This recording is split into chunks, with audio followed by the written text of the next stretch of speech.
नमस्कार प्रेक्षकांनो, लग्नानंतर होईलच प्रेम ह्या मालिकेच्या पुढील प्रोमोमध्ये मानिनी काकूंना सत्य समजले. काव्याचं लग्नाआधी अफेअर होतं आणि ते अजूनही चालू आहे असं त्यांच्या मैत्रिणीकडून त्यांना समजल्यावर त्या काव्याला जाब विचारतात.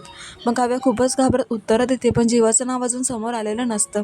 त्या फक्त काव्याला म्हणते की तू माझ्या मुलाची फसवणूक करत आहेस. आत्ताच सांग, काय निर्णय आहे तुझा?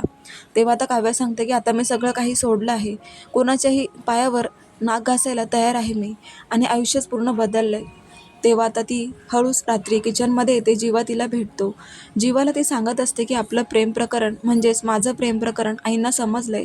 पण जीवा तिला म्हणतो की नशीब माझं आणि तुझं अफेअर आहे हे आईला अजून समजलंच नाहीये, नाहीतर ह्या घराची पूर्ण वाट लागली असती, हे घर उद्ध्वस्त झालं असतं. असं म्हणताच तिथे आता लाईट ऑन होतो आणि मानिनीसमोर उभे असतात.